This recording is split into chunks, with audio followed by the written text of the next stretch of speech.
All right, today we're gonna learn a little bit about buyer psychology, and I'm gonna teach you the 3 things that we make sure are present before we sell any company, because if they aren't present, it's gonna make your company unsellable. So let's dive into it.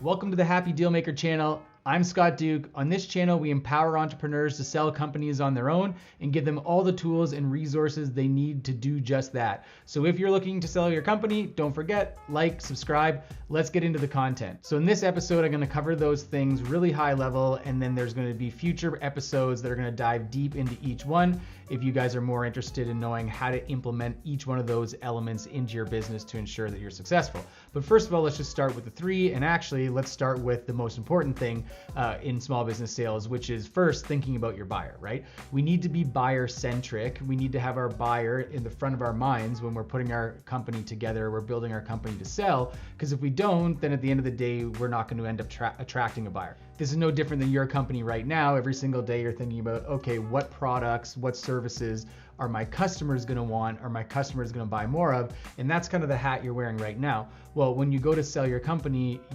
becomes your product. So you need to put the hat on of putting your company in the best position to attract a buyer, right? So that's what we're talking about here today. Think about the buyer first. So now that we have that kind of fundamental, let's talk about these 3 things that must be present for every single buyer. All right, so number 1 is time. Buyers care more about their time than anything. And this actually, as your company gets larger and as you're dealing with more sophisticated investors, they care about time even more than anything else, right? They want to know that they're investing their future energy into something that's going to give them a good return, right? So I like to think about time as our future potential, our future energy. Everything that we've done in the past kind of doesn't even matter.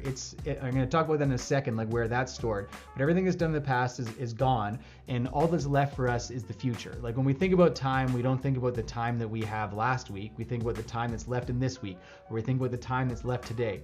So investors and buyers of your company are no different. They're thinking about their time, their future time, and is this going to be the best investment of it? So that's number 1. They care a lot about their time, especially as companies get larger. You got to nail this one. You got to figure out the time element. Okay, number 2 is they care about their money. So I like to think about money as stored energy. This is past energy. Everything that your buyer has done throughout the course of their life, maybe they've bought apartment buildings, maybe they have rental houses, maybe they're invested in the stock market, maybe they have other companies.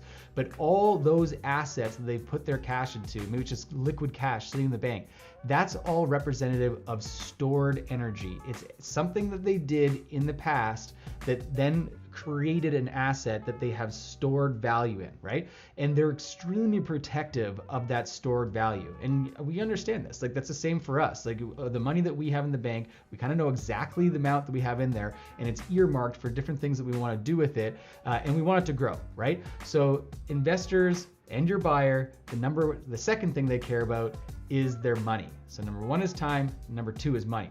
The third thing is their status.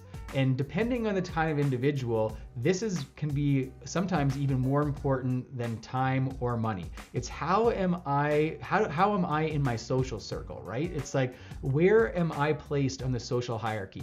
And if I get this new pair of shoes, if I get this new car, if I buy this new business, what does that do to my status? Is it increasing my status? Is it decreasing my status? And there's a whole bunch of psychology behind this, and we'll talk about it more in the next or another episode. It'll be episode 4. But this status element, if we can nail this status element in our company, it's going to thrust us forward and definitely give us an advantage to getting our company sold and attracting more of these buyers. So number 1 is they care about their time. Number 2 is they care about their money, and number 3 is they care about their status.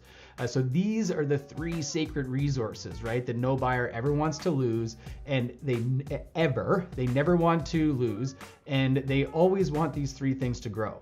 And innately we know this because we're buyers of things, right? And when we look at different things that we're purchasing, like, okay, we're looking at the money element, we're looking at the time savings element, and we're looking at our status element before we purchase this, right? Even me sitting here in my black t-shirt, I'm a status guy, right? So I have a nicer camera so that this video looks good. That's a status thing. And I'd like to pretend I don't, but the reality is I do care about it, you know? And we all do. So we can't forget these 3 fundamentals. So now the question is, we know the big 3, we know these musts, we know what every single buyer is looking for when they're screening the purchase of a company.